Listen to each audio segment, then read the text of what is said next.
Bonjour, je suis Delphine Simonet, fondatrice du réseau DSR.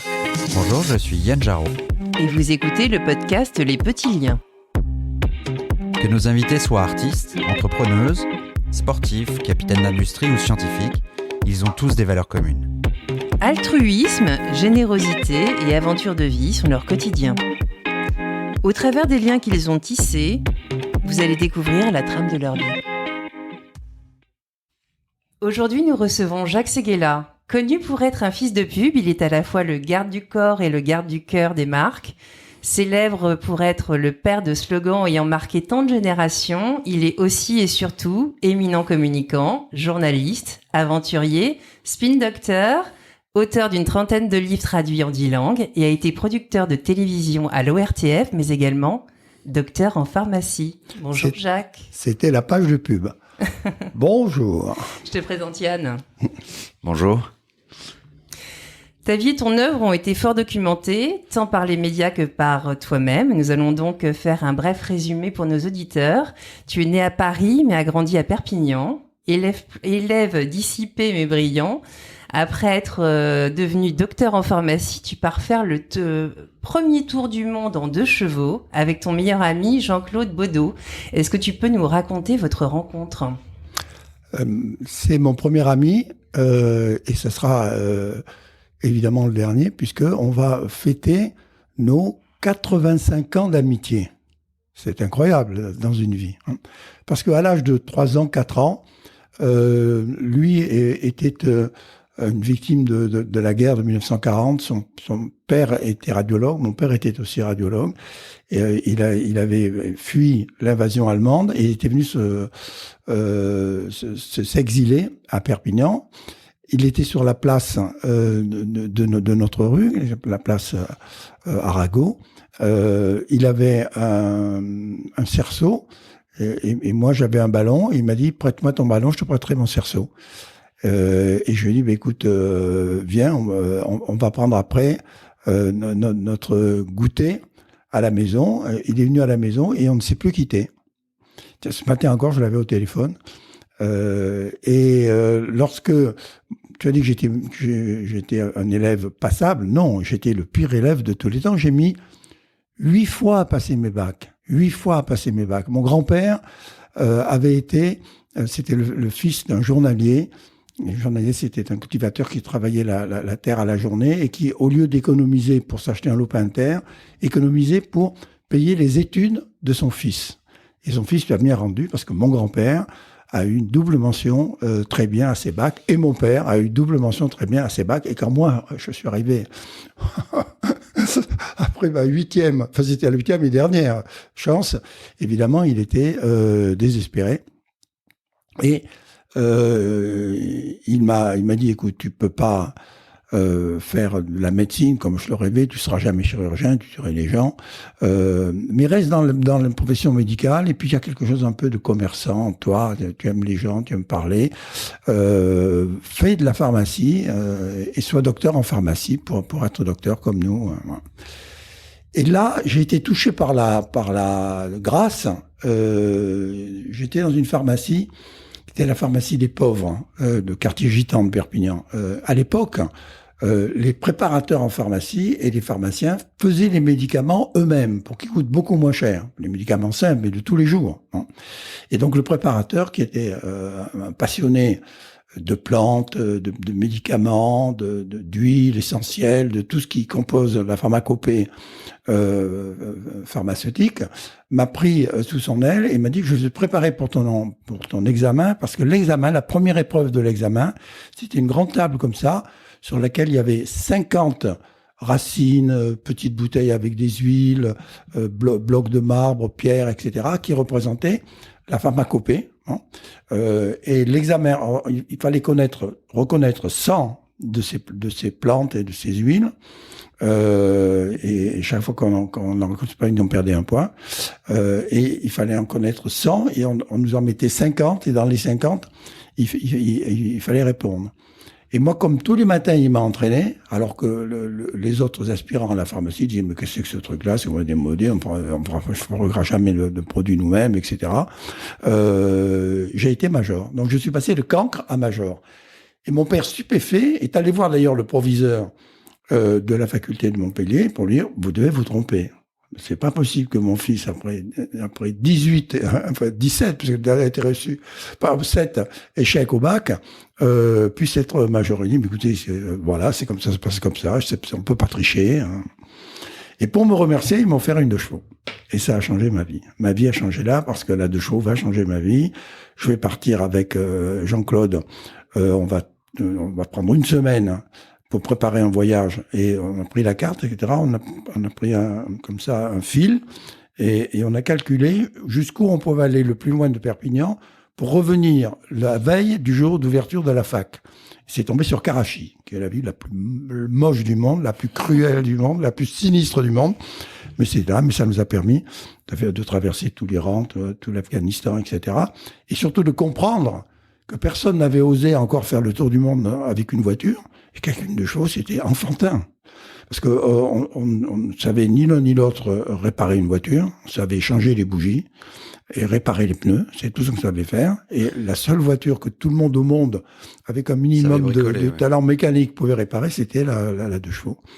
Et nous, on est parti faire le tour du monde avec une boussole. On a traversé 8 déserts avec une boussole. Je vois l'inconscience du temps, l'inconscience déjà de mes parents. Par bonheur, mon père était un passionné d'aviation. C'était un grand pilote amateur, un des premiers pilotes amateurs privés, et qui faisait, avec son petit stamp, l'avion de la guerre de 14, le tour de l'Afrique, le tour de l'Europe, et donc qui a accepté de laisser partir son fils comme ça sur les routes du monde pendant 2 ans. Aujourd'hui, quand on traverse un désert, on a un GPS, on a un téléphone radio, on a des hélicoptères aussi dessus, on a des voitures d'assistance. Nous, on avait notre boussole et notre cœur battant. Et ça a été finalement la faculté de ma vie. Hein. La vraie faculté, c'est le monde. Quels ont été en fait le meilleur et le pire moment de ce voyage? Le meilleur moment, pour moi, c'est la Thaïlande, parce qu'on on avait pratiquement fini notre tour du monde, on était dans le dernier tiers, et on avait 22 ans l'un et l'autre, et pas une aventure féminine pendant tout le temps. Parce que nous, on arrivait dans les capitales, d'abord on n'avait pas un sou, donc on faisait des petits boulots. Moi j'étais serreur de chaussures, j'allais me mettre à la sortie des grands hôtels pour montrer que je cirais les chaussures. Pendant le voyage. Comme les mecs voyaient ma 2 chevaux, ils disaient mais c'est vous, faites ça, etc. Ils nous donnaient des pourboires énormes, ou ils nous invitaient à déjeuner, ils nous disaient mais venez dîner chez nous. Bon. Donc c'était notre ouvre-boîte. Ce qui a été formidable, c'est que personne n'a eu l'idée avant nous de faire ce voyage. Il a complètement changé ma vie, parce que je vais revenir à Paris. Je vais écrire notre premier livre, La Terre en rond. Il va avoir du succès. Il va tomber dans les mains de Prouveau, le propriétaire de Paris Match, qui va dire, mais engagez-moi, c'est galopin. Moi, j'ai des reporters qui font des reportages dans les hôtels 5 étoiles. Et eux, ils ont passé 500 nuits à la Belle Étoile, qui était le slogan de notre livre. Et ça a changé ma vie. Hein. De François, de Paris Match. Je suis passé à François. Et quand j'ai eu 30 ans, Pierre Lazareff, pardon de t'interrompre, parce qu'on va évidemment aborder Roger Théron et Pierre Lazareff, qui sont des rencontres assez importantes dans ta vie. Mais pour revenir sur l'idée du voyage, vous l'avez un peu préparé, on a fait un petit peu notre devoir. Comment vous avez, parce qu'à 22 ans, même si vous étiez en préparation pour devenir médecin, ou en tout cas pharmacien, comment vous trouvez les partenaires pour les sponsors? On a inventé le sponsoring sans le savoir, parce qu'on s'est dit finalement personne n'a jamais fait un tour du monde, donc nous on est des amateurs complets, donc ça devrait intéresser les marques. c'était pas du tout ce qu'aujourd'hui, les Nike, les Tati, ça n'existait pas. Bon. Et donc, on a pris 100 entreprises fournisseurs de l'automobile, parce qu'on n'en va pas attaquer. On a d'abord écrit à Citroën leur disant, est-ce que vous pouvez nous prêter une voiture les 2 ans du voyage? C'est ça, si vous aviez quoi, le bottin? Enfin, on est en train de parler de 2 gamins à Perpignan. Oui. Oui. Y a pas internet. Enfin, vous avez pris le bottin. Oui, oui, absolument. L'adresse de Citroën. Et on leur a écrit, voilà, on va partir faire un tour du monde, c'est le premier, etc. Et ils ont dit, nous, on ne s'intéresse jamais aux globetrotters quand ils s'en vont. Ils nous intéressent que s'ils reviennent. Et surtout avec la voiture. Et qui nous raconte quelque chose d'intéressant. Donc, partez et revenez. Et ça s'est passé comme ça. Alors, après, on a écrit à, peut-être pas 100, mais au moins 70 ou 80 fournisseurs de l'automobile, en leur disant, mais ça va les intéresser par rapport à l'automobile. Ce sera une clé d'entrée vers Citroën. On a, mais nous, on a fait partie du voyage avec votre voiture. Et c'est comme ça qu'on a financé une partie du voyage, parce que c'était des sommes, on leur demandait des sommes ridicules. Et puis, un jour, on a frappé à la porte de Glenzer et Spitzer. Ce sont des pièces de l'ensemble des marchés automobiles. Il y en a dans toutes les voitures, sauf dans les 2 chevaux. Et donc, le président lui-même a pris sa plume pour me dire, écoutez, ou vous êtes des escrocs, ou vous êtes des inconscients. Mais dans les 2 cas, c'est extrêmement grave, parce que nous, on ne fabrique pas de joints de culasse. Pour la 2 chevaux, parce qu'il n'y a pas de joint de culasse pour la 2 chevaux, on ne fabrique des joints de culasse que pour les autres marques. Et on est allé le retrouver, on est allé voir le retour, et il nous a reçus à bras ouverts, etc. Parce que même sans joint de culasse, on avait réussi l'exploit. Voilà, ça a changé notre vie. On était totalement inconscients, le monde était inconscient. Ce qui me navre le plus aujourd'hui, en fin de vie, c'est de voir la dégradation de la confiance des gens, de la dégradation de l'amour de l'autre. Il y a des mots qu'on peut plus prononcer aujourd'hui, parce que vous dites l'amour de l'autre, il essaye de racoler. Non, je racole pas, parce que moi je sais que c'est l'amour de l'autre, parce qu'on a traversé le Sahara, ça a été notre première traversée, et on a été pris dans une tempête de sable dans la dernière partie du Sahara, la plus dangereuse. On était parti de Tamanrasset, puis on allait vers Agadez. On était dans un fort militaire qui ne gardait rien. Ça, c'est le désert des Tartares. J'allais dire, c'est le désert des Tartares. C'est des Buzzati. Bon. Et nous, on avait simplement de l'eau pour tenir le choc, mais comme toujours, notre boussole. Et on a été pris au milieu de la traversée des heures, il y avait à peu près 200 kilomètres. On a été pris dans un vent de sable terrible.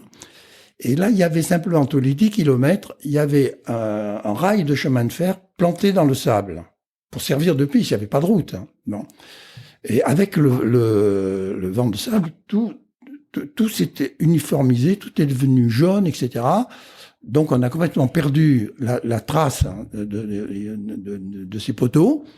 Et on s'est retrouvé en plein désert, complètement catastrophé. On avait notre boussole, on ne savait pas qu'en faire.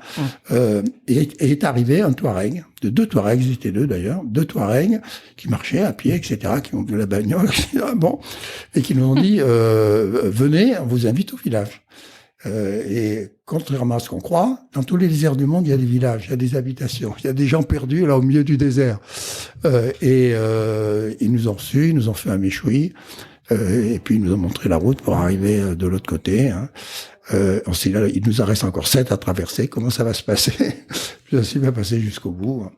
Et donc, un tour du monde, ça te permet de faire le tour de soi-même et de voir les limites par rapport à la grandeur du monde, mais de voir la proximité aussi par rapport à la grandeur du monde, et de savoir que on est toujours l'esclave de quelqu'un.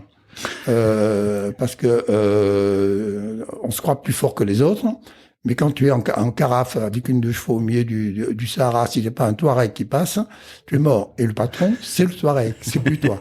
Et c'est toi qui lui cires les chaussures. Comment on fait Parce qu'évidemment, le réseau de distribution de l'essence même, il est inexistant. Comment vous faisiez sinon, nous, on avait calculé notre voyage, parce qu'on on est parti faire, avec la première de chevaux, on est parti faire Perpignan-Karachi. Puis après, il nous restait 3 ans d'études. Dans les 3 ans d'études, moi, j'ai fait mes études de loin. Comme j'avais été major la première fois, les professeurs, quand ils me disaient, alors vous êtes major, est-ce qu'il y a quelque chose qui vous a intéressé dans ce qu'on a dit, etc. Et je me souviens que j'étais un monstre à cette époque-là. On avait une professeure de botanique qui était la femme d'un très grand savant en botanique, etc., qui là c'était mort, dont la femme était l'assistante. Il avait épousé son assistante, c'était très mal vu d'ailleurs dans la faculté, et c'était elle qui avait repris sa chaire. Et donc elle me reçoit comme ça, et elle me pose une question, alors que tous les autres me disaient, mais de quoi voulez-vous parler? Elle me pose une question. Alors je suis un peu déstabilisé, je lui dis, écoutez, votre question est très intéressante, je vais répondre, mais il y a une chose que je voulais vous dire, depuis que je suis vos cours, etc., c'est que moi j'ai une passion pour la botanique, ce qui était vrai d'ailleurs, une passion pour la botanique, et j'ai lu les œuvres de votre mari, mais il y a une chose que j'ai pas comprise, dans tel ouvrage, page 170, il parle de ça, et j'ai vu une larme qui coulait là le long de sa femme, de sa veuve. J'ai eu 18/20. Donc, j'étais une sorte de chenapan, mais sans m'en rendre compte, sans jamais agresser qui que ce soit, etc. Mais en vivant en dehors des sentiers battus. Et en trouvant toujours les voies traversières. Voilà, je me suis toujours échappé des autoroutes de la vie. Je n'ai voulu qu'aller dans les centres buissonnières. J'ai commencé par l'école buissonnière et j'ai fini par les centres buissonnières.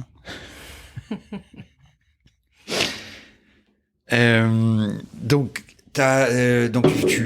énorme succès du livre. Vous montez des conférences. Oui, il a été prix de la littérature sportive. À l'époque, il y avait comme le prix Goncourt, et c'est en même temps que le prix Goncourt, il y avait un prix de la littérature sportive. Alors évidemment, les auteurs qui sont très peu sportifs n'ont pas supporté ça. Ça a été viré après nous. Mais on a gagné ce prix-là et on a tiré à 150 000 exemplaires. C'est comme si aujourd'hui on tirait à 500 000 ou 400 000 exemplaires, qui a remboursé toutes les frais, tous les frais du voyage, et qui nous a permis de créer un journal avec Jean-Claude Baudot. On est d'abord parti faire notre service militaire, et incroyable, mon service militaire, je me retrouve dans la chambrée avec Philippe Labro, Francis Weber, Juste Jacquin d'Emmanuel, et Depardon. C'est incroyable. Bon. Parce qu'on était tous affectés, comme on était tous journalistes. Moi, je sortais de François. Labro sortait de François. Jacquin sortait de Paris Match. Donc, comme on était tous des journalistes, on était dans un service spécial. Au CIRPA. Au CIRPA. Et le CIRPA nous a dit, mais on voudrait ils avaient un journal qui était un journal assez moche, etc. Format quotidien, très mal foutu, etc. On voudrait faire un Paris Match. Ils m'ont dit, mais toi qui viens de Paris Match, tu vas être le rédacteur en chef provisoire pour faire les 2 premiers numéros, et ensuite on va envoyer un capitaine pour diriger ça, etc. Et comme à l'armée, le provisoire est toujours définitif, le capitaine n'est jamais arrivé, et pendant 2 ans, parce qu'on a fait 28 mois de service militaire, on a été la plus longue conscription. Mais tous ensemble, on a fait le Paris Match qui s'appelait TAM, Terre, Air, Mer, etc., et qui avait 400 000 lecteurs, puisqu'il était diffusé gratuitement dans toutes les casernes. À tous les soldats, et surtout aux soldats. Et on a fait un an en Algérie comme reporter de guerre, donc c'était une formation extraordinaire. Tout ça grâce à la 2 chevaux. Donc vous t'arrives à Paris Match, rencontre avec Roger Théron. C'est ça, tu deviens ce... Oui, moi je ne connaissais rien à tout ça. Tu sais, je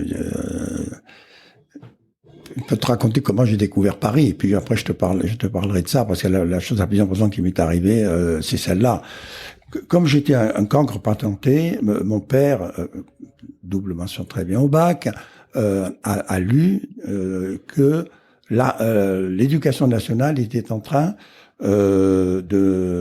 d'engager des orientateurs pour les élèves en difficulté, et que c'était gratuit. Donc il dit à ma mère, qui était docteur en médecine aussi, lui était radiologue, tu devrais amener le petit à Paris et puis le faire tester. Bon, je pars avec ma mère, belle comme tout. Elle m'a vu à 20 ans, elle était en pleine jeunesse. J'arrive boulevard Saint-Michel dans un immeuble minable, 2 étages sans ascenseur, des murs lépreux. Je dis, c'est ça l'éducation nationale. Mais vraiment, alors, parce que moi j'arrivais de Paris, c'est la première fois que je voyais Paris.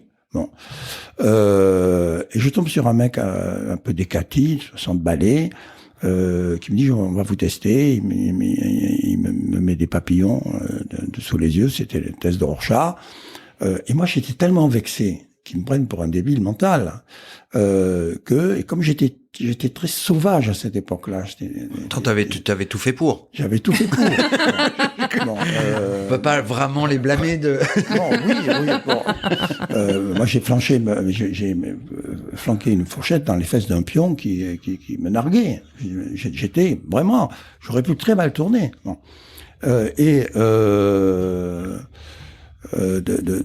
Donc, où est-ce que j'en étais sur le fait que oui, alors donc comme je supportais pas d'être traité comme un débile, j'ai répondu n'importe quoi. Mais lui, il l'a pris au premier degré. Et alors, il a fait ses comptes, et il a regardé ma mère, il lui a dit, écoutez, je dois vous le dire devant votre fils, parce que c'est vraiment très grave, votre fils n'a aucune disposition intellectuelle, il faut le diriger vers des travaux manuels, je vais vous donner une liste. Ma mère s'est levée, comme un ressort, elle m'a pris par la main, elle m'a dit, mon fils, le cancre, ça n'est pas toi, c'est lui. Au revoir, monsieur. Et elle m'a amené au théâtre. Et on avait une pièce de Pierre Brasseur qui était Ken. Je me souviens encore de la pièce, etc. J'avais jamais vu de pièce de théâtre de ma vie. On n'avait pas la télévision. Il n'y avait pas de théâtre à Perpignan. Le théâtre à Perpignan, il faisait une représentation par an. Bon. Et donc, j'ai parlé à ma mère après de cette espèce le choc que j'avais reçu, le choc créatif que j'avais reçu toute la nuit. Et le lendemain matin, à 8h du matin, elle appelle mon père, elle dit, écoute, il se passe quelque chose. C'est pas du tout ce qu'on espérait, c'est pas l'orientation, mais je sens qu'il y a une sorte que pour une fois. Il y a un éveil. Il y a un événement qui intéresse, sain, qui intéresse notre fils. Je reste une semaine à Paris. Tous les jours. On a fait 2 à 3 expositions le matin. On a fait tous les musées l'après-midi. Et on a fait une pièce de théâtre et parfois 2 pièces de théâtre dans la soirée. Et ma vocation artistique est née là. Donc, je remercierai jamais assez ma mère pour ça. Alors, toi, ta question. Donc, session de rattrapage express au niveau culturel, organisée par maman. Oui, non, c'est là on est, enfin, en tout cas, c'est comment tu collabores avec Roger Théron à Paris Match. Roger Théron a été nommé patron de match quand j'arrivais. J'avais été engagé par Raymond Castan, qui était après tu connais peut-être le secrétaire général, qui a été le patron, qui était secrétaire général de Paris Match et qui a été le patron d'RTL. Et c'est lui qui m'engage et il me dit, écoute, le patron est tombé sur ton livre. Il lit jamais un livre, mais je sais pas ce qui s'est passé. Et il nous a dit de t'engager. Pour donner l'exemple, comme je te le disais tout à l'heure, pour parce faire en sorte que les journalistes reviennent un peu à la réalité. Bon, et je lui ai dit, mais écoute, moi je suis docteur en pharmacie. Mon père est en train de m'acheter la pharmacie du docteur Bobo à Perpignan. Elle existe toujours, la pharmacie du docteur Bobo. Et moi, j'étais fiancé. C'était mon premier flirt avec la fille du marchand de chaussures chic de Perpignan qui s'appelait Groll. Ça s'invente pas non plus. Et c'est la fameuse Dany qui va être la chanteuse, la fleuriste de Paris, l'actrice merveilleuse, maintenant culte de France, etc. Et je lui dis, moi, ma vie est tracée. Il m'a dit, mais écoute, pas du tout. Tu as pas fait, après le livre que tu as écrit, tu as fait pour être reporter, etc. Il m'a dit, je vais te nommer la nuit. Parce que la nuit, il fallait qu'il y ait une veille Il fallait pour les dépêches automatiquement AFP, que ce soit pour- un journaliste qui fasse la veille, et puis il y avait les gens qui protégeaient, qui faisaient les rondes, si tu veux, mais il fallait un journaliste. Il m'a dit, c'est très simple. Tu suis les nouvelles. Tu es sur ça s'appelait un prompteur, je crois. Tu es sur le prompteur, tu suis les nouvelles. Quand tu vois qu'une nouvelle s'enchaîne, que tu as une nouvelle qui arrive de New York, 3 secondes après de Tokyo, 5 minutes après de Londres, etc., c'est qu'il se passe quelque chose. Si c'est intéressant, tu me réveilles et tu essayes de me réveiller avec une idée. Et si tu te trompes, tu es viré. Bon. Alors, une quinzaine de jours se passent à peu près bien, etc. Je errais dans les couloirs, etc. Bon. Et Donc puis, tu bosses de 18h à 6h du matin, c'est ça Non, j'arrivais à 20h. Le match, ça ouvrait à 9h du matin. Hein. Enfin, Donc tu faisais 20h, 9h. Je faisais 20h, 9h. Ça dépend un peu des heures, mais parce que... Bon. Les bureaux étaient où? Les bureaux rue Pierre-Charon. Déjà Rue Pierre-Charon, dans la grande salle rue Pierre-Charon, là. Et moi, je vois une dépêche d'un paquebot qui avait été arraisonné par des Sud-Américains en révolutionnaires.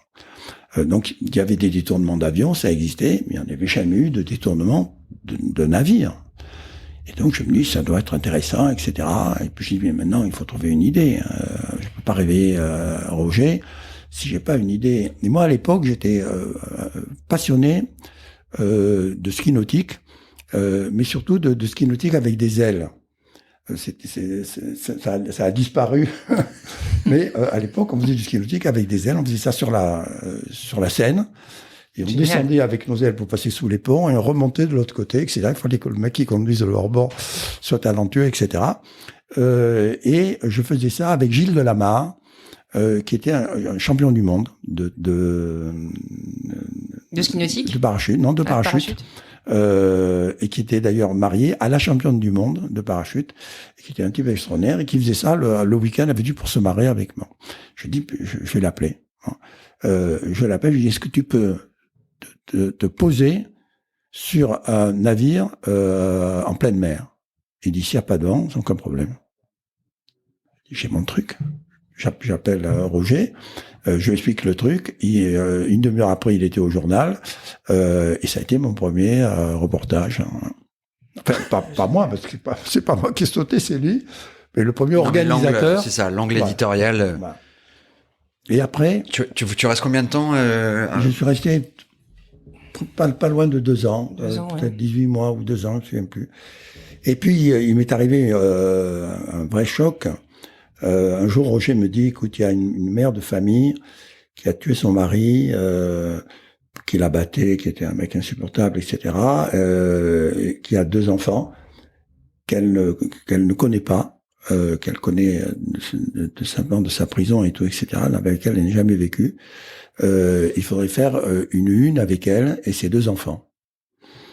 Bon, je dis, écoute, d'accord, sans réfléchir par ailleurs. Alors, nous, on avait une technique à Paris-Match, on prenait un Figaro, on faisait un trou dans le Figaro, on avait l'appareil photo dans le trou, et puis moi, j'ai su qu'elle prenait tous les matins l'autobus à telle heure pour amener ses enfants à l'école, donc c'était bête comme chou, je me suis mis en face d'elle, j'ai fait ma photo, ça a fait la couverture de match.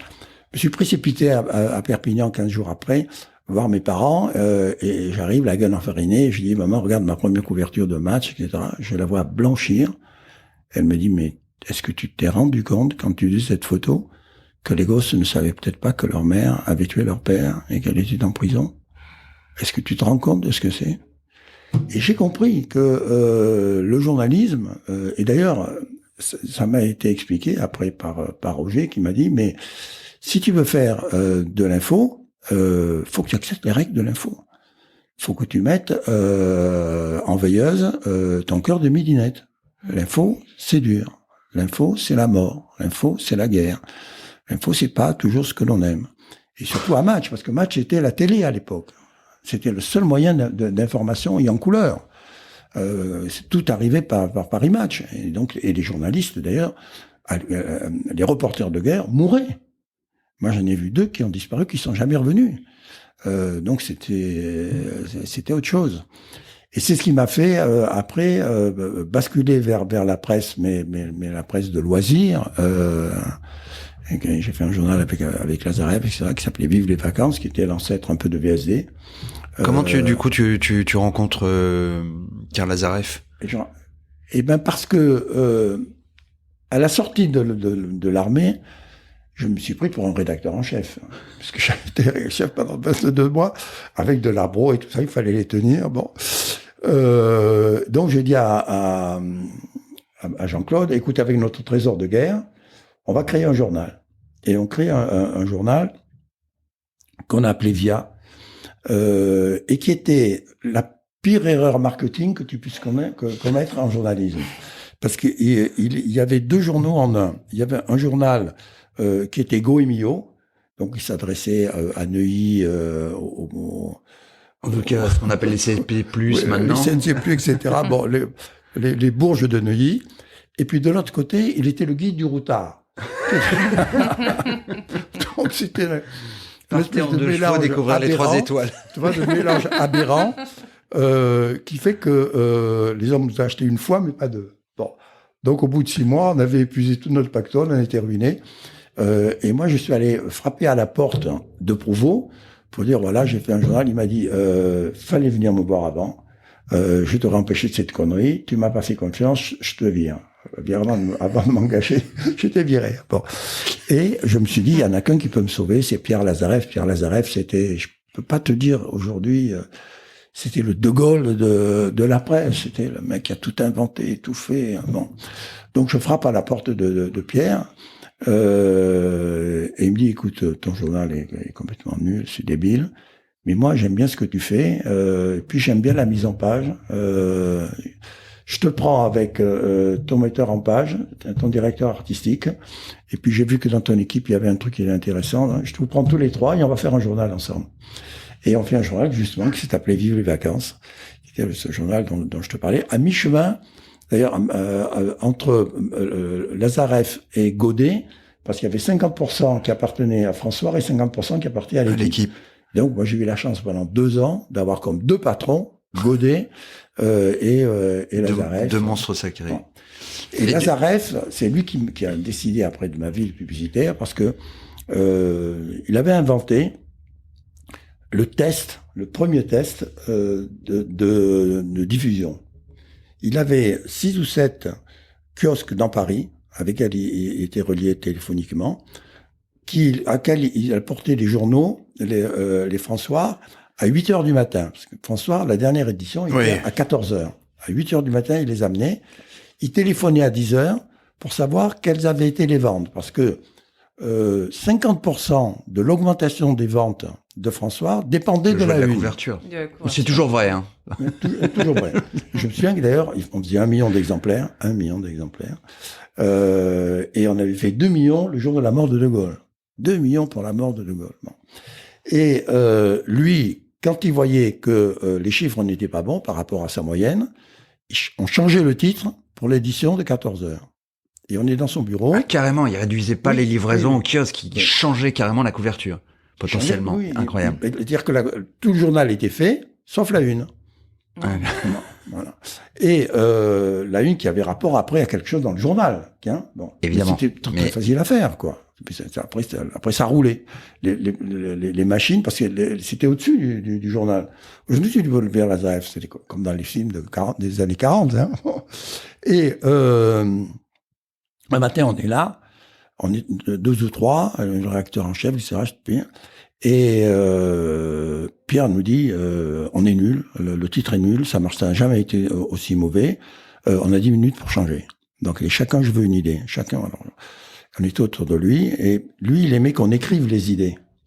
Hein, on écrivait les idées sur des papiers comme ça, et on les montrait comme ça, comme les titres de une.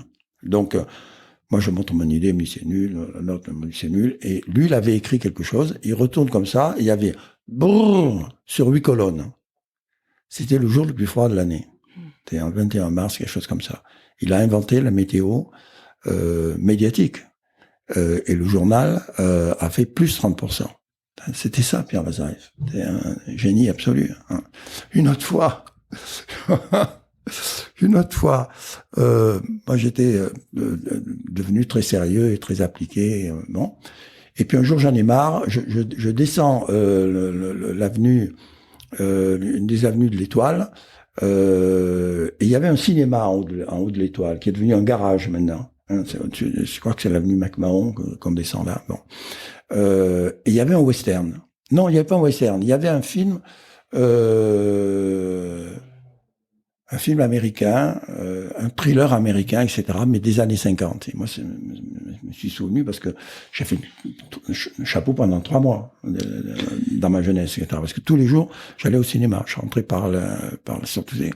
Maintenant, c'est arrêté. Mais à l'époque, on pouvait rentrer dans les cinémas par la sortie. Parce que les sorties n'étaient pas fermées, puisqu'il fallait bien qu'elles s'ouvrent. Et les gens devaient pouvoir sortir à tout moment.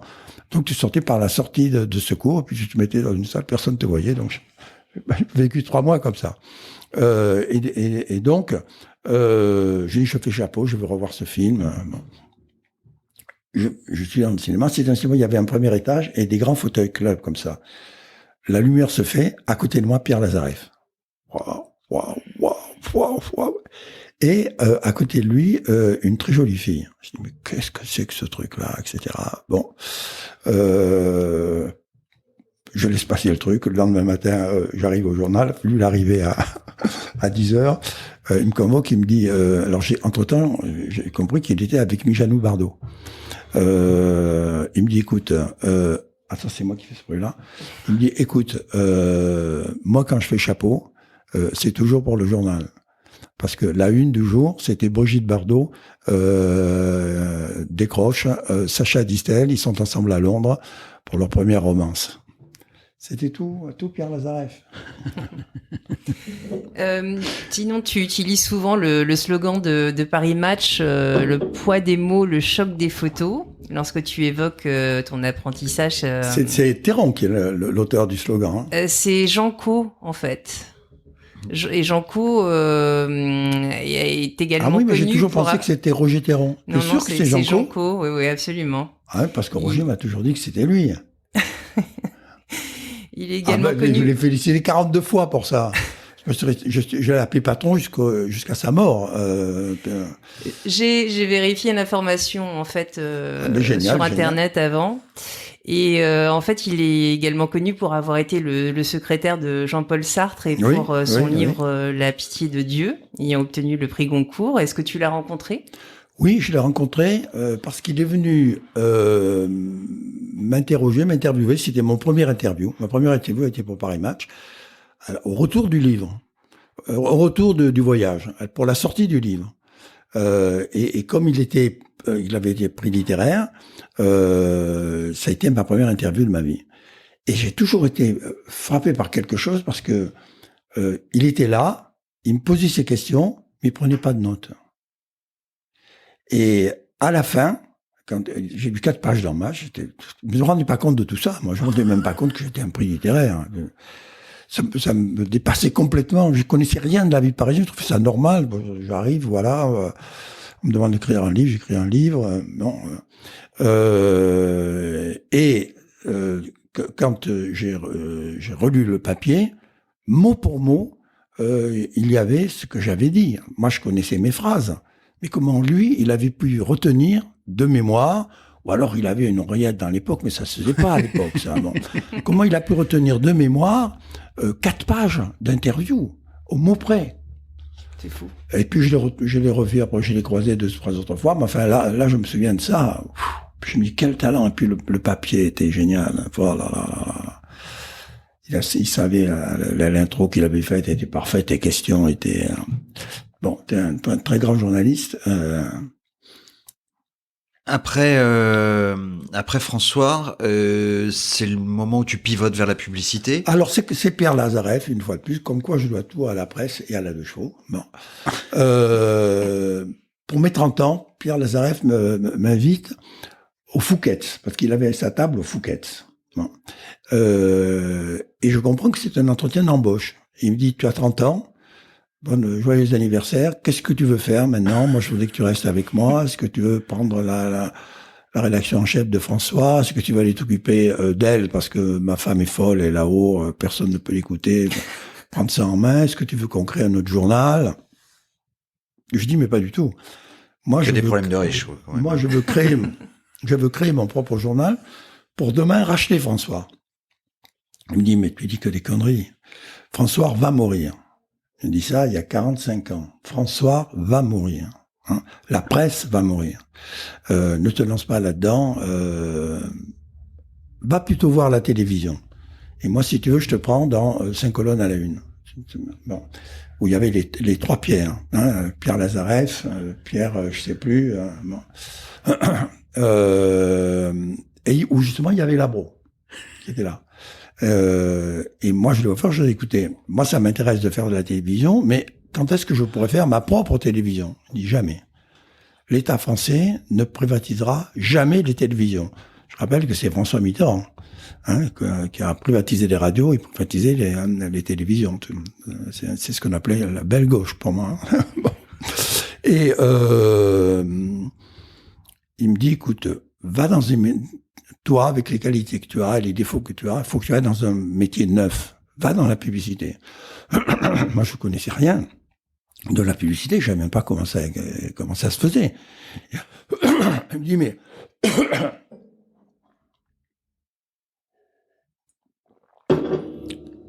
dis-toi bien que quand tu fais un titre avec moi, comme Breu, tu gagnes 3 000 euros par mois. Je parle d'aujourd'hui.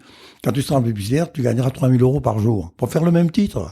Mais ça deviendra un slogan. Donc, n'hésite pas, va de l'autre côté. Et moi, je me suis pas dégonflé.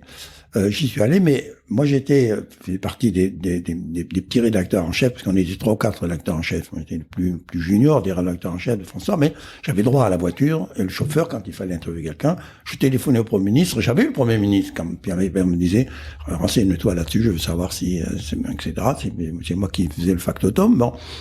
Et là, je me retrouvais dans le métro, avec des maquettes, à pied, dans un truc que je connaissais pas, mais ça a sauvé ma vie parce que Delpire, parce que quand j'ai quitté Lazareff, je savais pas où aller, mais je suis allé voir le patron de la communication de Citroën et le patron de la presse Citroën qui m'avait aidé d'abord à écrire mon livre parce que je savais pas comment on faisait, et ensuite qui m'avait aidé, qui avait lancé le livre, c'est pour ça qu'il a eu tellement de succès et tout ça, parce qu'il avait mis tout le paquet là-dessus, et je leur ai dit, Pierre Lazareff veut que je rentre dans la pub. Tu veux rentrer dans la pub, tu vas aller chez notre agence. Maintenant que j'ai une agence de pub, si mon premier client m'appelle en me disant je t'envoie un petit jeune qui a du talent, avant même qu'il rentre, le contrat est déjà prêt, je l'ai déjà signé. Il n'a plus qu'à signer le contrat. C'est ce qui s'est passé. Mais Delpire, qui était un œil formidable, qui a inventé la direction artistique à l'américaine en France, bon, mais qui n'aimait pas beaucoup la publicité, m'a dit, écoute, moi je veux pas que tu touches à Citroën parce que tu connais par cœur que je connais les publicitaires, tu vas essayer de me piquer le budget. Tu vas donc créer le département pharmaceutique de Delpire, puisque tu es docteur en pharmacie, hein, et il y a beaucoup de choses à faire, etc. Donc je crée le département, j'étais tout seul. Et un jour, par copinage, je ne sais pas comment, j'obtiens un rendez-vous pour le laboratoire Roussel. Donc je vais voir le laboratoire Roussel et je leur dis, écoutez, votre publicité pharmaceutique, elle est nulle. Et il faut dire qu'à l'époque, la seule chose qui était autorisée dans la publicité pharmaceutique, c'était d'envoyer aux pharmaciens pendant 6 mois, une fois par mois, des petits cartons comme ça, le format d'une page de papier, avec une couverture obligatoirement créative et culturelle, et par derrière le nom du produit et la composition du produit. Rien d'autre, parce que la publicité était strictement interdite. Bon. Donc je leur dis, écoutez, ce que vous faites est complètement nul. Moi, je suis docteur en pharmacie, donc je connais votre métier. J'ai été journaliste à Match, etc. Maintenant, je suis publicitaire. Vous devriez me donner ma chance. Il dit, écoutez, on a déjà 3 agences en compétition, mais si vous voulez le faire, rendez-vous dans 15 jours. Et moi, je me suis souvenu que Prévert, qui était mon maître à penser, qui est toujours mon maître à penser, faisait des collages. Et que c'était des collages très violents, etc. J'ai dit, mais mince, si jamais il acceptait de me faire des collages sur la douleur, parce que le médicament qu'il fallait lancer s'appelait le Glufanan, c'était le premier antidouleur très efficace. Bon. Et je me suis souvenu qu'un journaliste, quand il veut toucher quelqu'un, qu'est-ce qu'il fait? Il regarde dans le bottin. Et à l'époque, le bottin, c'était... bon, aujourd'hui, il n'y a plus de bottin. Il regarde dans le bottin. Et il y a beaucoup de gens qui sont dans le bottin. Et Prévert, il était entre Préval et Préfontaine, il était dans le bottin. C'est dingue. Il était dans le bottin. Donc je téléphone, et j'ai Jacques Prévert au téléphone, et je dis, je suis publicitaire, je voudrais vous voir, et vous proposer une publicité. Il dit, moi j'ai fait de la publicité à l'époque, ce que je ne savais pas, mais la publicité, ça me plaît beaucoup, venez me voir. Et il habitait au-dessus, sur la plateforme du Moulin Rouge. Le grand... il y a une grande plateforme qui est là, avec le Moulin Rouge, et lui, il avait une maison troglodyte. Hein, qui est devenu un bar. C'est devenu un bar là-haut, oui. Et il avait, alors je sais pas si sa maison est toujours là, il avait une maison troglodyte qui avait été faite par un architecte de Sardaigne. Il m'ouvre la porte et je lui explique l'histoire, etc. Il me dit, mais bon, moi je suis d'accord pour faire vos collages, mais je veux pas les faire tout seul, je m'ennuie. Donc vous allez venir me regarder et me conseiller pendant que je vais les faire. On va les faire ensemble. Et le lendemain, je reviens à 11h. On se met au travail, etc. Et à 12h30, il me dit, bon, écoutez, je vais vous faire des spaghettis. Et ça a duré 3 jours. Et le 3e jour, toujours en train de faire, c'était plus du spaghetti, je pense que c'était autre chose, il me dit, va m'acheter un petit Robert. Je dis, mince, petit Robert, un dictionnaire. Le petit Robert, c'est lui. Il a vraiment besoin. Il n'a pas chez lui un dictionnaire. Il n'a pas l'encyclopédie. Bon. Moi, je vais dans la librairie la plus proche. J'achète un petit Robert. Je ramène le petit Robert. Il me dit, espèce d'imbécile. C'est un camembert, petit Robert, que je voulais. Un dictionnaire. Le dictionnaire, c'est moi.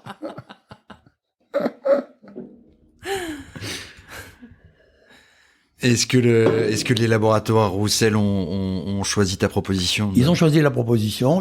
Quelqu'un m'a offert, je les avais perdus, m'a offert les 6 tableaux de Prévert, etc. Pas les originaux qui sont restés chez Prévert. S'ils avaient été en vente, je les aurais On est quoi dans les années 70 là déjà? Là, on est dans les années 76. Donc c'est un dieu. Attends, non, 73, 74. C'est un dieu vivant. Oui, un dieu Prévert vivant, à ce moment-là. Un dieu vivant. Mais déjà abandonné par le cinéma.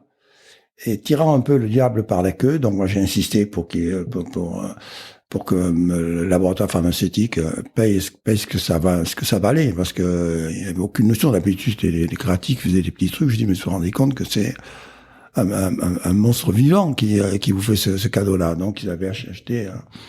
Et moi, j'ai dit, je veux pas être payé, je veux que tout aille chez Prévert. Pourquoi est-ce que tu dis abandonné par le cinéma? Parce qu'il avait fait Le Roi et l'Oiseau, qui a un succès absolument monstrueux. Il a eu énormément de succès, mais plus personne ne le voulait. Et on en a parlé d'ailleurs. Il m'a dit, mais non, le cinéma. Ça avait changé au début des années 60. Le cinéma a complètement changé. C'est l'arrivée de la nouvelle vague. La nouvelle vague, c'est à ce moment-là, non? Complètement.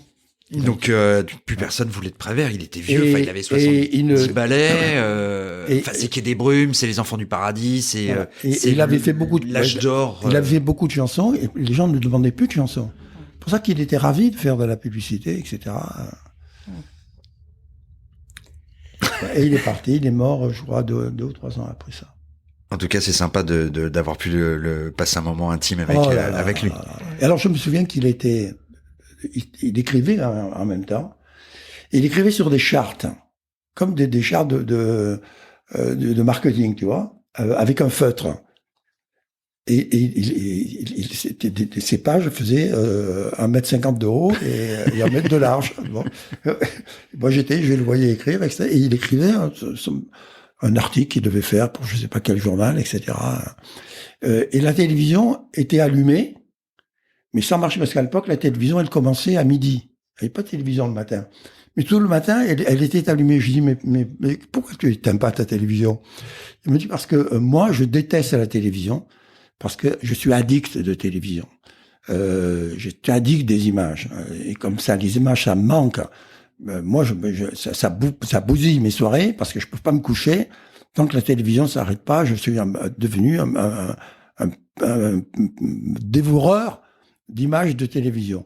Donc, pour me calmer, je la mets sans rien, parce que je sais qu'après, à un moment donné, je serai quand même saturé et que je pourrai dormir tranquille. Et il m'avait dit, tu verras la télévision, ça va à la fois détruire nos vies et changer l'époque. Comment est-ce que tu rencontres Bernard Roux? Je rencontre Bernard Roux.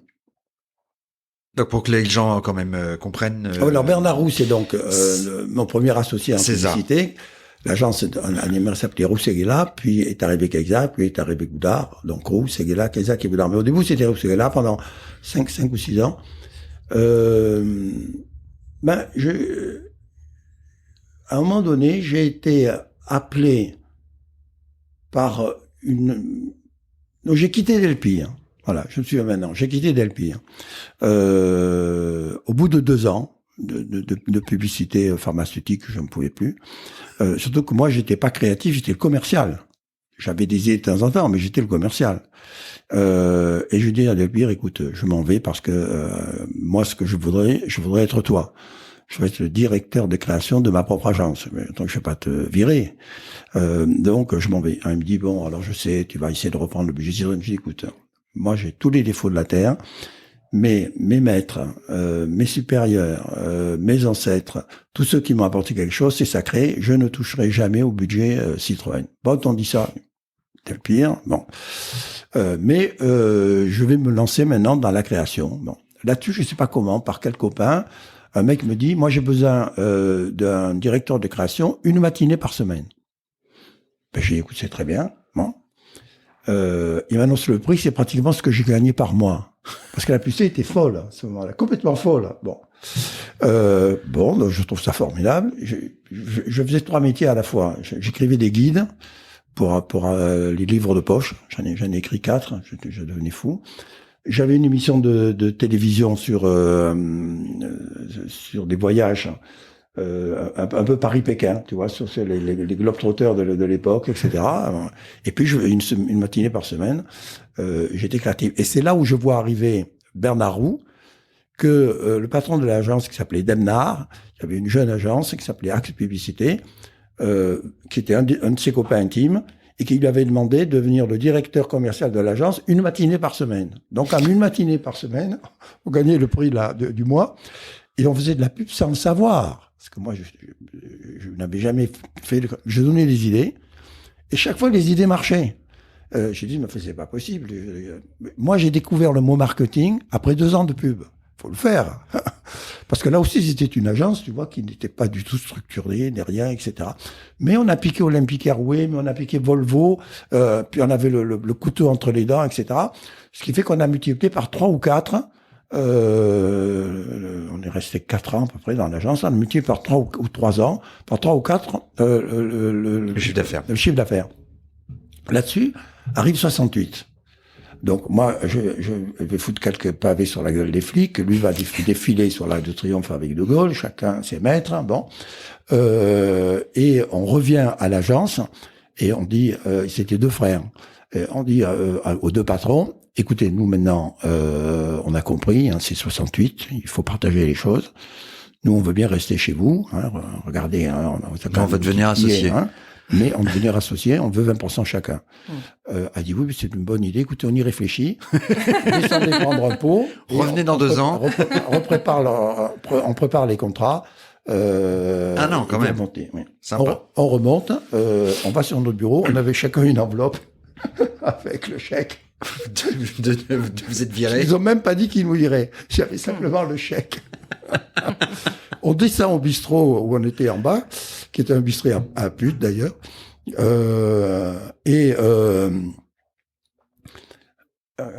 Bernard me dit, mais qu'est-ce qu'on fait maintenant? Je dis, mais on fait rousser là. Je te donne mon chèque, donne ton chèque, on s'installe. Et on fait notre première pub. Lui, il avait un profil plutôt... Lui, il était financier et marketing. Mais au début, on était donc tous les deux. très complémentaires. Au début, on était très complémentaires. Au début, on était tous les deux. On est restés tous les deux pendant un an et demi. Et nos 2 enveloppes, je sais pas, peut-être ça faisait 50 000 euros chacun, aujourd'hui, un truc comme ça, tu vois, bon, qui était le solde de tout compte. J'ai dit, on va le mettre dans la pub. On va le mettre dans la pub. On va faire notre propre pub. Et on a fait, je me souviens, une page dans le Figaro et dans Le Monde, qui impliquait les 100 000 euros, où on avait dit, où le titre c'était de deux choses l'une. Ou vous avez une agence, et on vous montrera qu'on est meilleur qu'elle, ou vous n'avez pas, et vous allez avoir la meilleure agence de Paris. Bon, moi je pensais qu'on allait recevoir 100 lettres. Hein.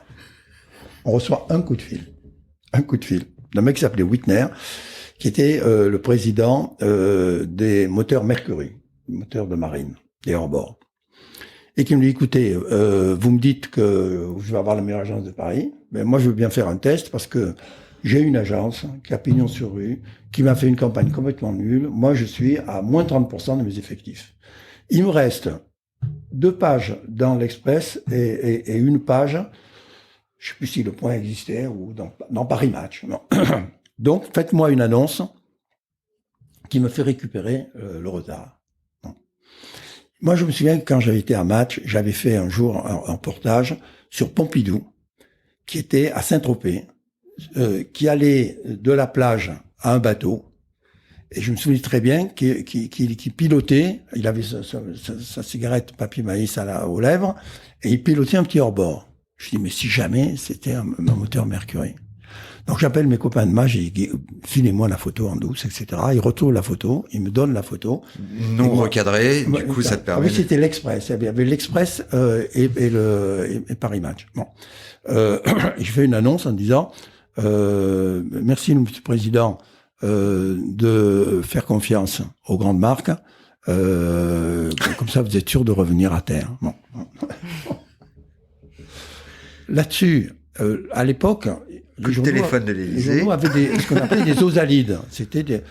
Tout était prêt, mais c'était pas imprimé, c'était avant impression. Et ces osalides, ils étaient faits pour aller à l'Élysée, pour que l'Élysée vérifie qu'il n'y ait pas de bêtises dans le journal. Et à l'époque, Pompidou lui-même, censure terrible. Pompidou lui-même parcourait le journal, etc. Et là, c'est sa femme qui parcourt l'Express et qui pousse un cri d'horreur en disant mais Georges, vous êtes fou.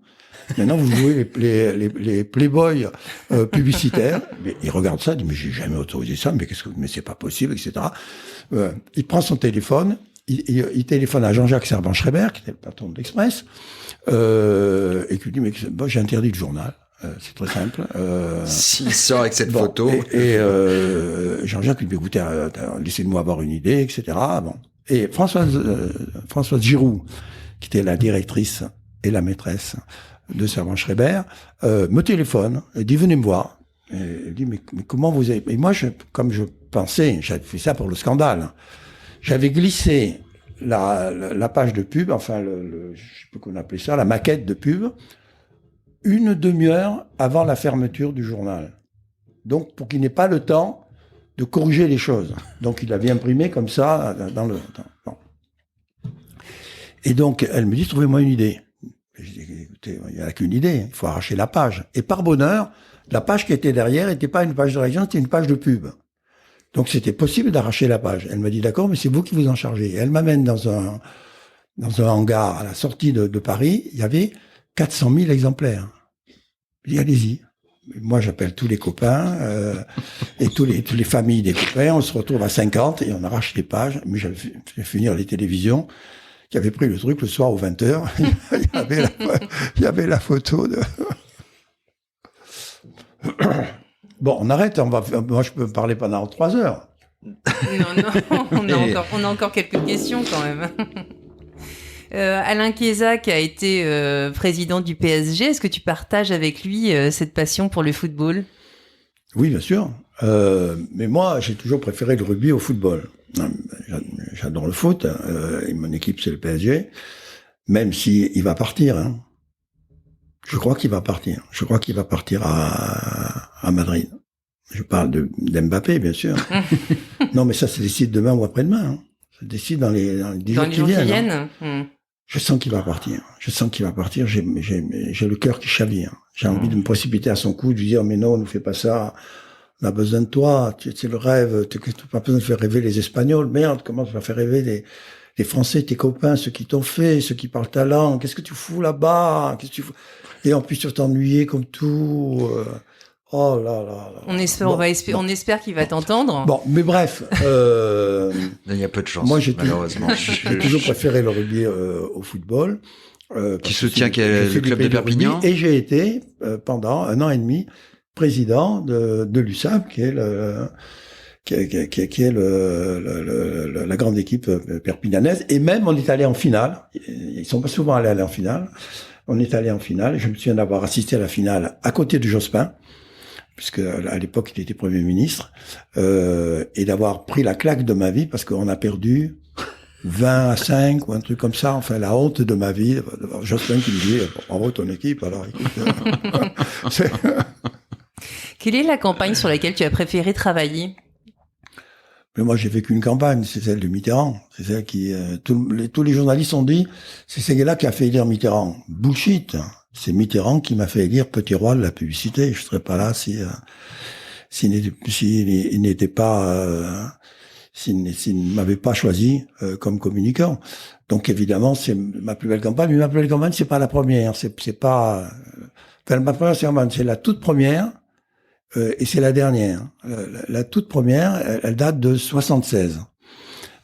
C'était les municipales ou les législatives. Je crois que c'était les législatives. 3 ans avant 80, c'est-à-dire la préparation de la campagne de 81. Parce que les campagnes, ça commence 6 mois avant. À l'époque, c'était tellement mal foutu, la communication politique, que chaque parti avait un directeur de la communication qui était un politique, membre du parti, et qui était chargé de faire l'affiche, parce que la publicité se résumait à l'affiche. Non, il n'y avait pas de réseaux sociaux, il y avait pas la publicité était interdite, donc bon. Le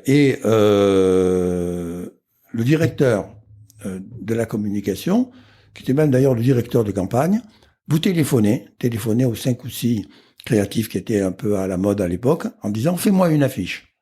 Le brief, c'était pas voilà ce que je veux dire aux Français, c'est fais-moi une affiche. Bon. Et je reçois un coup de fil de Jean-Pierre Soisson, qui était le directeur de campagne de Valéry Giscard d'Estaing, qui me dit « Fais-moi une affiche ». Bon, moi je fais une affiche. Je me souviens, la majorité aura la majorité. T'as jamais été engagé politiquement Jamais. Moi je ne suis que d'un parti, le parti des idées. Donc je suis comme Macron m'a volé mon concept qui était non pas ni de droite ni de gauche, parce que la double négation c'est une mauvaise communication, mais et de droite et de gauche. Moi le meilleur de droite, et je vote. Maintenant je vote plus pour moi, je vote pour mes petits enfants. Je vote pour celle qui peut le mieux faire avancer la France. Peu m'importe quelles soient ses idées, à moins que, sauf si elles sont extrêmes. Bien, je vais pas voter pour un extrémisme qui soit de droite ou qui soit de gauche. Donc, j'ai pas eu longtemps à hésiter pour voter Emmanuel Macron. Hein. Ni la première fois, ni la seconde. Et est-ce que tu as tissé des liens d'amitié avec les hommes politiques avec lesquels tu as travaillé? Oui, bien sûr. Amitié, c'est peut-être pas le mot. Si tu veux, une campagne électorale, j'en ai fait 20. J'en ai fait 4 en France et 16 à l'étranger. C'est 6 mois de ta vie où tu partages, j'allais presque dire en concubinage de communication, la vie du candidat. De ton candidat. Tu ne le lâches pas. Au début, tu le vois 2-3 fois par semaine, puis tu le vois tous les jours, puis tu le vois toute la journée, tous les jours, pendant les deux derniers mois. Donc c'est une espèce de fusion qui fait que même un génie comme Mitterrand, l'homme le plus d'exception que j'ai pu rencontrer, finit par se dévoiler, finit par te donner de la tendresse, finit par...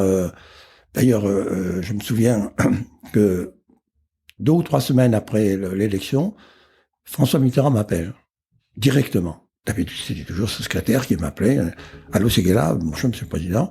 Est-ce que vous êtes libre à déjeuner ?» Monsieur le président, j'accours, il me précipite à l'Élysée, il me reçoit dans sa petite salle à manger. Je me souviens, elle était knoll, toute petite, et il me dit, écoutez, c'est là, vous m'avez fait un très beau cadeau. Moi, à mon tour, je vais vous faire un cadeau, puisque c'est vous qui m'avez offert la campagne. Quand il m'avait convoqué pour me demander d'être son communicant, il m'avait dit, moi, c'est pas Valéry Giscard d'Estaing qui m'a battu. C'est la pub de Valéry Giscard d'Estaing. Parce qu'il fait une meilleure publicité que moi. Je veux que vous fassiez une meilleure publicité que celle de Giscard. Publicité, il entendait tout ce qui était l'élection, la communication. Les éléments de langage. L'ensemble. Bon. Et, il dit, mais le problème, c'est que, à l'époque, les candidats n'étaient pas financés par l'État comme aujourd'hui. Enfin, par le contribuable comme aujourd'hui. C'est eux qui devaient trouver leurs propres ressources. C'est pour ça qu'il y avait tellement de combinations de tous les côtés. Il m'a dit, mais nous, on sera toujours pauvres, et on aura toujours en face de nous la droite, qui sera toujours plus riche que nous. Je lui ai dit, mais ça tombe très bien, parce que moi, je me prépare depuis 2 ans à cette campagne, parce que je veux absolument que la France devienne un modèle de communication présidentielle. Aujourd'hui, il n'y a que les Anglais et les Américains qui font ça. Chez nous, c'est complètement nul. Et je veux que ce soit gratuit. Je veux pas que ce soit un acte de péripatéticienne. Je veux que ce soit un acte d'amour. Mais écoutez, ça peut pas mieux tomber. Hein. J'ai pas d'argent. Et donc, il m'a dit, écoutez, je voudrais à mon tour vous faire un cadeau. Vous êtes un peu compliqué, les créatifs, on ne sait jamais ce qui peut vous faire plaisir. Donc, je vous donne 1 semaine. Pensez au plus beau cadeau que vous voudrez que je vous fasse. Et revenez me voir. 1 semaine après, je revois le président. Moi, j'ai dit pendant 14 ans. Hein. Bon. 1 semaine après, je revois le président. J'ai dit, écoutez, mais, président, j'ai trouvé. Moi, je veux que vous me donniez 1 journée avec le Dalai Lama. Et monsieur, gars, vous êtes fou. Mais vous êtes malade ou quoi? Vous pensez que moi, j'appuie sur un bouton et que j'ai le Dalai Lama, et en plus qu'il va vous donner 1 journée à vous, vous êtes le président de la République. Eh bien, montrez-moi que vous êtes le président de la République. Offrez-moi le Dalai Lama, sinon, je veux rien d'autre. Non. Mais surtout qu'à l'époque, il n'avait pas le droit de voyager.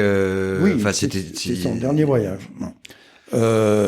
3 mois, 1 an après, coup de fil de sa secrétaire, Marie-Claire Papeguet, qui me dit le président donne un petit dîner privé ce soir, il aimerait bien que vous y soyez avec Sophie. Il m'invitait comme ça, tu vois, tous les 3 mois, 4 mois. Bon, je me méfie pas du tout, je cours à l'Élysée avec Sophie, ma femme. On arrive dans la petite salle à manger, la même, elle n'avait pas bougé. Daniel Mitterrand, François Mitterrand, Sophie, moi, chaise vide. 5 minutes, 10 minutes, 15 minutes.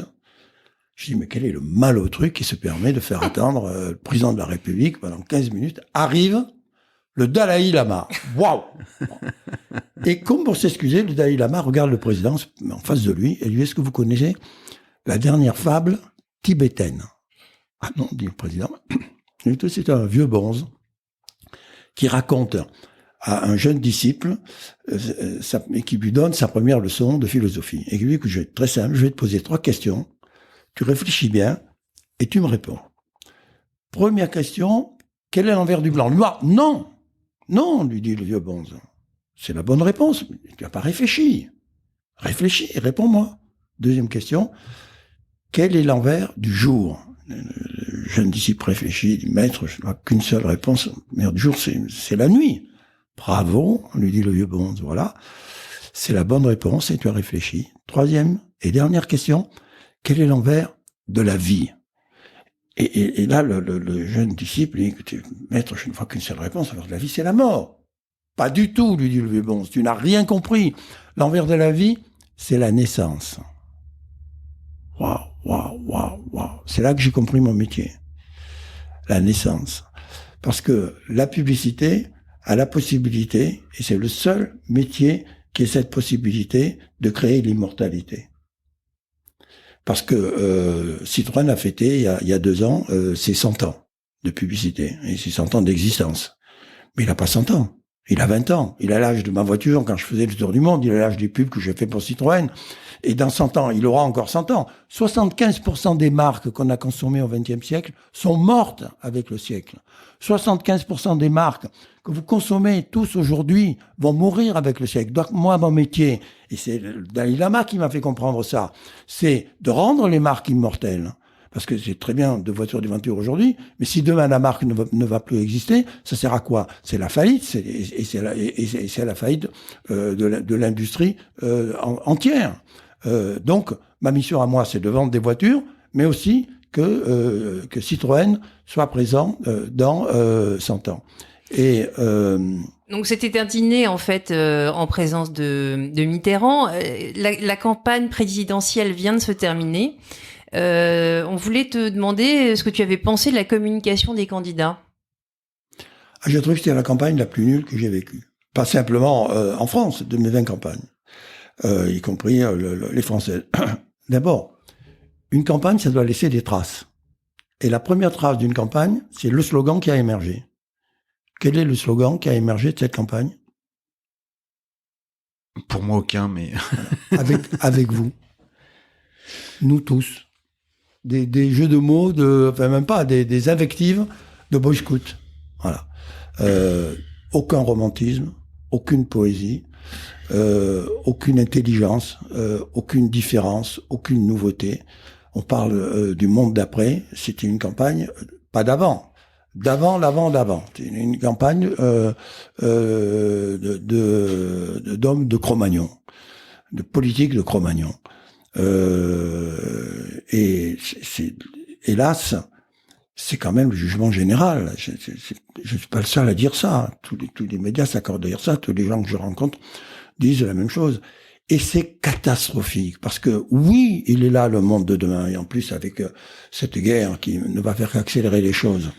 Donc, plus que jamais, c'était le moment d'avoir une belle campagne avec romantisme, avec du cœur, avec de l'humanité, avec de l'humanisme, avec de la culture, avec tout ce que doit être une campagne, tout ce qu'est la publicité qu'ils ont complètement ignoré, ce qui est vraiment lamentable. D'ailleurs, j'en veux beaucoup, c'est la seule chose que je reproche à François Mitterrand, c'est qu'il a interdit la publicité politique. Parce que Rocard, quand il a quitté Matignon, lors de la deuxième réélection de François Mitterrand, son idée d'imbécile a été de supprimer la publicité, parce qu'il a dit, nous, on n'aura jamais d'argent, on sera toujours plus pauvre que la droite, donc il faut la supprimer. Je ne me dis pas du tout. Il faut que l'argent vienne des contribuables et qu'il soit le même pour tout le monde, et autoriser la publicité. On est les inventeurs de la démocratie, on est les inventeurs de la publicité. Qui a inventé la publicité? Charles Havas, de l'agence Havas, il y a 180 ans, qui est mon arrière-arrière-grand-père. Il a inventé l'agence de presse, l'AFP, qui existe toujours. Il a inventé l'agence média, Havas Média, qui existe toujours, qui est au premier étage de mon building, qui en fait 11. Bon. Il a inventé la première agence de publicité, qui est toujours à Puteaux, au pont de Puteaux, qui est au deuxième ou au troisième étage. Et il a inventé la première maison d'édition, qui est Editis, et qui maintenant fait partie du Vivendi, fait partie du groupe d'Havas. Donc on a tout inventé de la communication, on a tout inventé de la démocratie, on n'est pas foutu de faire la publicité de la démocratie. C'est monstrueux, et ils s'en foutent. Il y en a pas. Ça fait 20 ans que je raconte ça, 20 ans que je le dis dans toutes les télés. Il n'y en a pas un qui m'a téléphoné pour dire « Tu as raison, viens me voir, on va rétablir la publicité politique. » Enfin, la Belgique, la Suisse, la Hollande, l'Angleterre, l'Allemagne, tous les pays qui sont autour de nous, même la Russie fait des campagnes politiques et pas nous. Mais écoute, mais c'est pas possible ce pays assassin. On espère qu'ils t'entendent. Y a-t-il un slogan publicitaire que tu aurais aimé écrire? Ben oui, mais il me l'a volé. Il me l'a volé. Qui? Jésus-Christ. Aimons-nous les uns les autres. D'ailleurs, Jésus-Christ a tout inventé. Il a inventé le slogan. Il est toujours vrai 2000 ans après. Il a inventé le logo, la croix, toujours en activité. Et il a même inventé la promotion. Quand la clientèle diminuait, il faisait les miracles et ça relançait la machine. Voilà. Et il a même fini par inventer les lieux de vente, qui sont les hypermarchés, qui sont les églises. Dans Le Diable s'habille en GAFA, qui est un de tes bouquins que tu as écrit il y a déjà 5 ans, plusieurs années. 56 ans. Tu considères les GAFA comme déjà dangereux. Enfin, t'étais déjà partie des tout premiers. J'étais le premier à tirer la tireur d'alarme, ouais, c'est ce que j'allais dire. Est-ce que tu peux nous en faire une petite synthèse aujourd'hui, 5 ans plus tard? Est-ce que c'est toujours valable ce que tu disais? Est-ce que c'est pire que jamais? C'est pire que jamais, et à la fois, ça devrait être, et j'espère que ce sera le meilleur de jamais. C'est pire que jamais parce que 4 garçons dans le vent, mais dans le vent du pognon, à eux seuls, représentent 50% de la fortune mondiale. Et si ça continue, demain, ils représenteront 70% de la fortune mondiale. Monsieur Elon Musk, Monsieur Amazon, tous les autres, etc., qui sont là. Ça veut dire que ils seront maîtres du monde de l'argent. Et ils pourront créer le monde de l'argent. D'ailleurs, c'est eux qui décident que on va aller coloniser Mars. Est-ce que l'argent ne serait pas mieux utilisé à apprendre aux petits Africains à compter, à écrire, à passer le bac et à devenir autonome? Est-ce que l'argent ne serait pas mieux placé là où il y a tellement d'autres choses ailleurs? Bon. Donc, c'est absolument scandaleux que les États aient laissé faire ça. Et en plus, en toute impunité et sans payer d'impôts. Bon, ils commencent à payer des impôts il y a à peine 1 an. Oui, enfin, des impôts de misère. 4 francs, oui. Des impôts de misère par rapport aux valises de milliards qui se mettent dans la poche. Donc, c'est absolument scandaleux. Et à la fois, ils ouvrent le monde nouveau. Et à la fois, grâce à eux, hélas, malgré eux, mais grâce à eux, ils font que aujourd'hui tout le monde peut communiquer avec tout le monde peut rencontrer tout le monde peut créer son entreprise simplement avec un ordinateur, tout le monde peut ils sont en train de nous balancer dans le monde du rêve.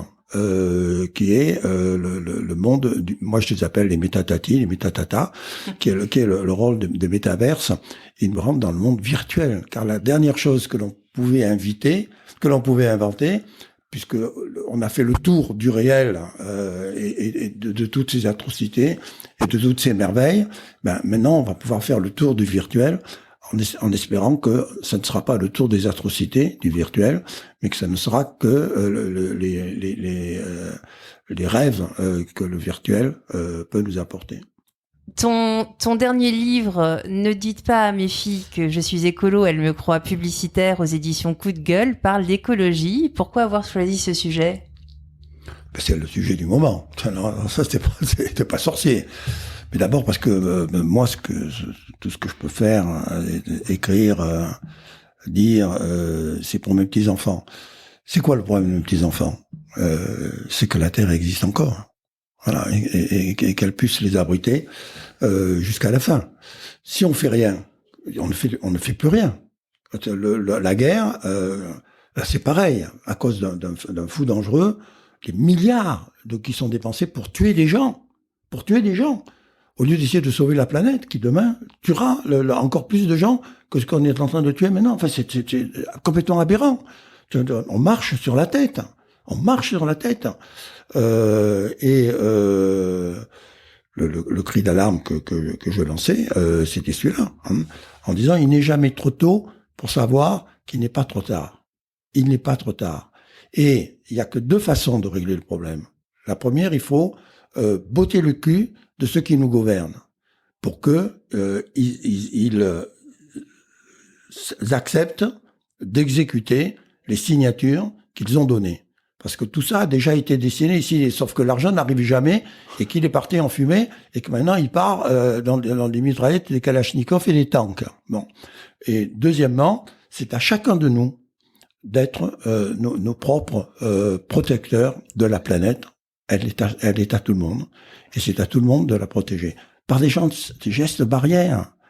Comment on a vaincu le Covid? Par 4 gestes barrières d'une simplicité élémentaire. On met un masque, on se serre pas la main, et voilà. Et on aère. Bon. Et ben là, il suffit de dépenser moins d'eau. Voilà. Chaque fois qu'on ouvre un robinet, il faut dire non, le minimum. Il suffit de planter un arbre. Chaque fois que tu peux planter un arbre, que tu plantes des arbres. Bon, il suffit de trier tu me diras que c'est des banalités, mais les gens ne font pas. tu as que 30% des Français qui trient, tu as 80% des Nordiques ou 90% qui trient. Pourquoi nous on fait que 30% de tri? Il faut économiser l'énergie, mais c'est ridicule de passer à l'électricité. Il fallait passer tout de suite à l'oxygène. L'électricité, ça bouffe encore plus de l'hydrogène. L'hydrogène, il faut passer directement à l'hydrogène. L'électricité, ça bouffe encore plus